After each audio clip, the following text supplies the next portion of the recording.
Bismillahirrahmanirrahim. Assalamualaikum warahmatullahi wabarakatuh. Alhamdulillahirabbil alamin. Asyhadu an la ilaha illallah wahdahu la syarikalah wa asyhadu anna Muhammadan 'abduhu wa rasuluh. Allahumma salli ala sayyidina Muhammad wa ala ali sayyidina Muhammad. Assalamu alayka ya Rasulullah. Okey. Sebelum kita memulai, saya ingatkan sekali lagi pada kamu semua, kalau kamu tak faham, silahkan bertanya. Kamu tak faham tapi tak mau bertanya, terus saya harus nyari nomormu satu-satu gitu. Saya cari nomormu satu-satu, saya telpon. Jangan gitu. Salah satu syarat orang menuntut ilmu itu adalah suhbatul ustadi. Murid yang jadi guru, murid kalian yang nyari saya, kalian yang bertanya ke saya, ini tak faham cuman maksudnya, baru saya terangkan. Jangan saya yang sibuk nyari kalian. Maka sebab itulah tak faham-faham kalian. Maka kalau tak paham bertanya, silakan tanya. Nomor WA saya sering saya share. Atau kamu minta saya datang ke rumahmu untuk mengajarkan kamu, jangan gitu. Tanya, bertanya. Ini materi dasarnya. Orang tuamu masukkan kamu ke sekolah sini, bayarnya lumayan mahal. Jadi kalau kamu tak dapat apa-apa tentang bahasa Arab, rugi kamu. Mending tak usah sekolah, kerja saja. Ya, perhatikan. Bismillahirrahmanirrahim. Judulnya Alamatul I'rabi. Terjemahan, kira-kira terjemahannya adalah tanda perubahan akhir kata. Apa yang berubah? Perhatikan. Dalam bahasa Arab, akhir sebuah kata atau kalimat pasti berubah. Dia tak tetap, selamanya tak tetap. Dia berubah. Bisa berubah karena harokat, fathah, kasroh, dhammah, sukun. Bisa berubah hurufnya.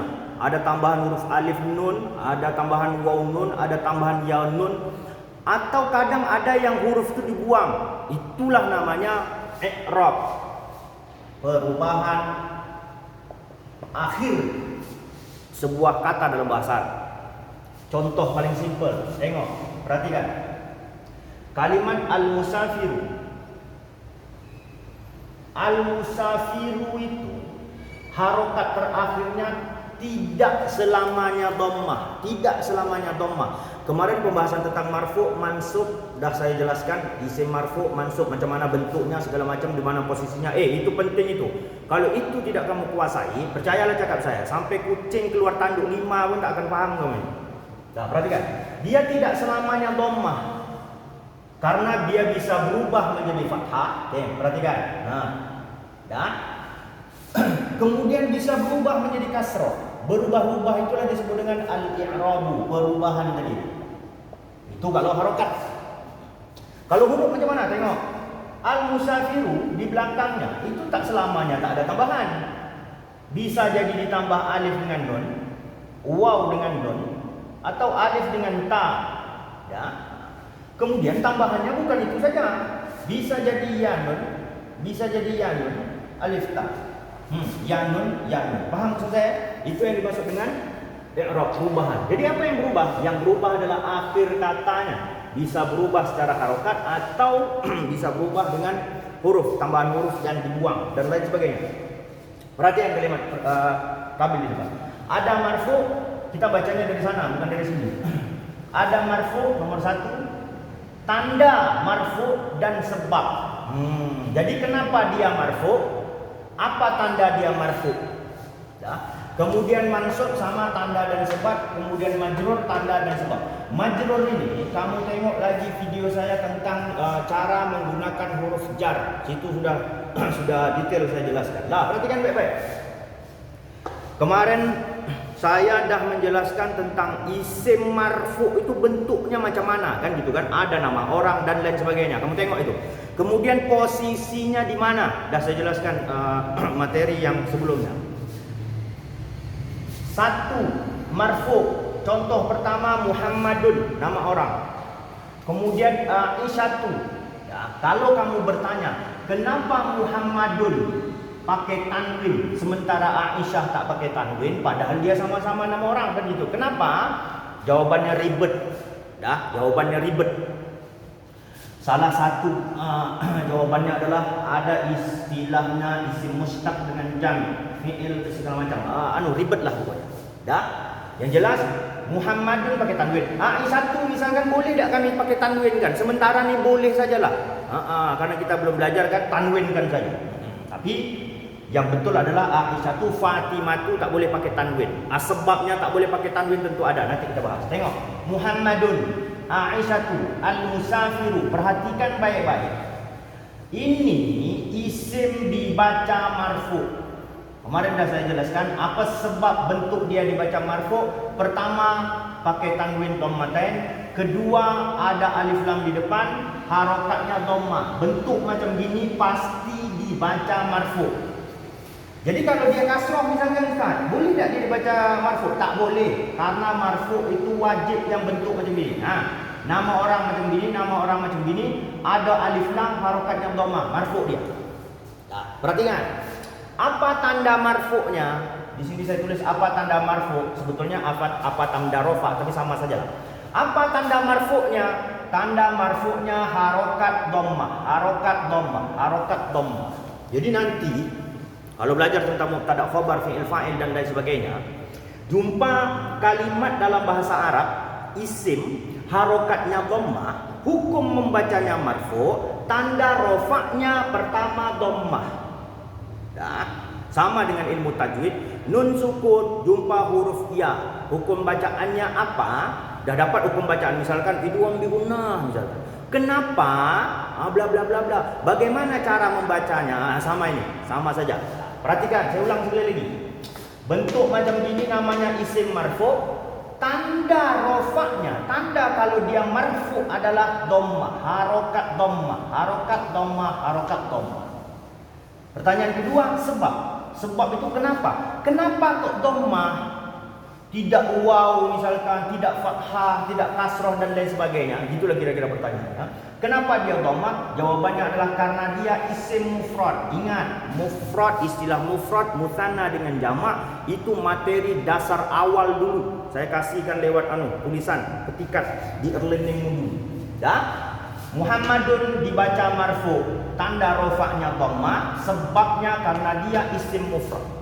Al-Musafiru dibaca marfu, tanda rofaknya adalah dhammah karena dia isim mufrad, isim yang satu.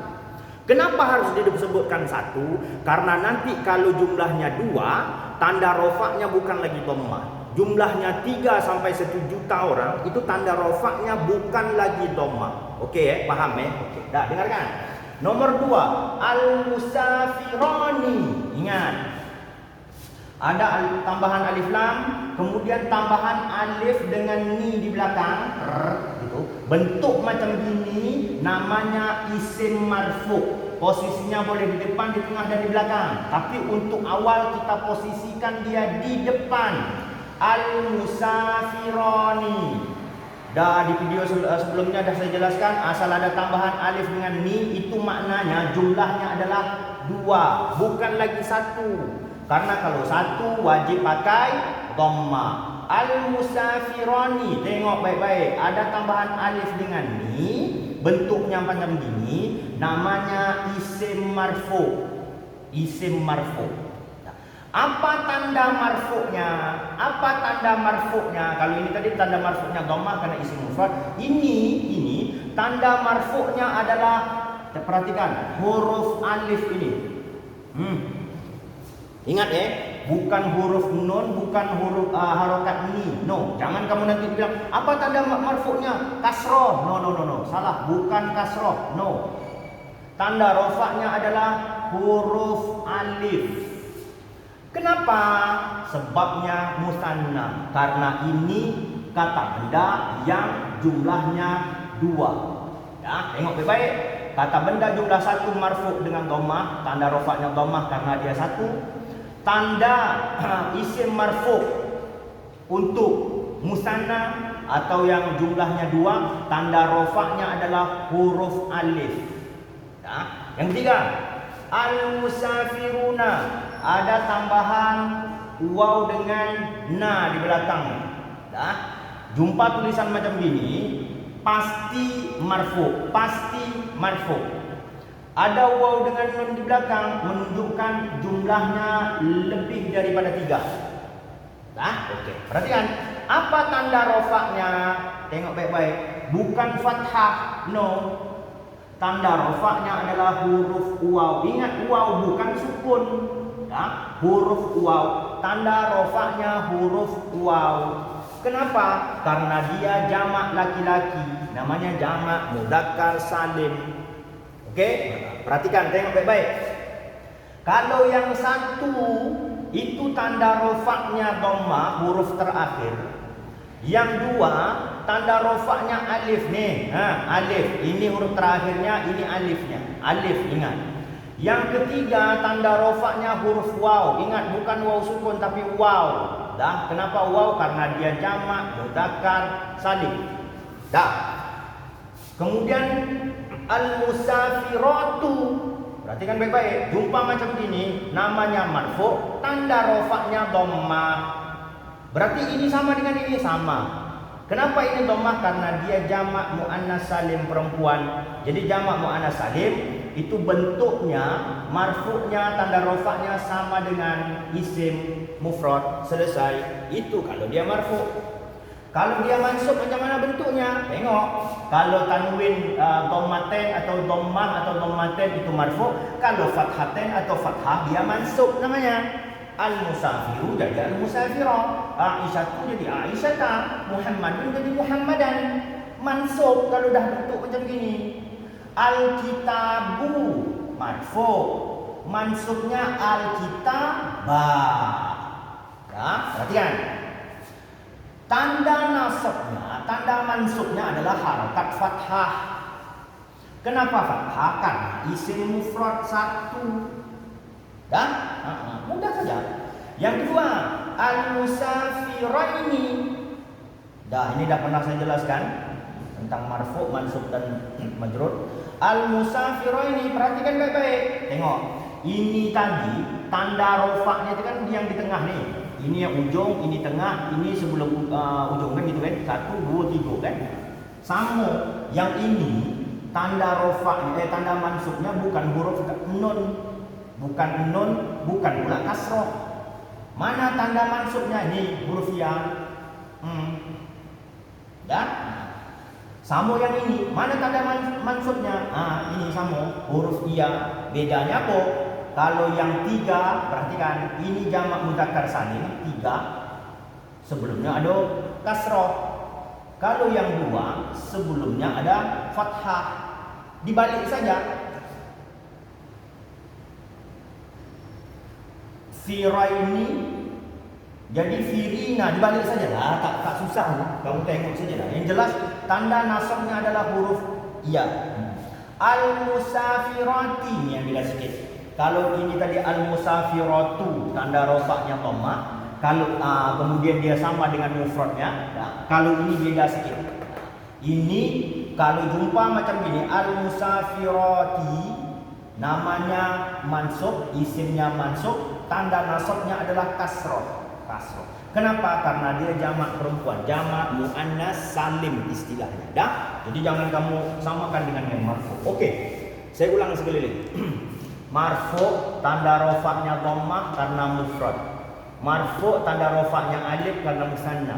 Marfu tanda rofaknya waw karena jamak mudzakkar salim. Marfu tanda rofaknya dhammah karena dia jamak muannas salim, jamak perempuan, sama dengan isim mufrad.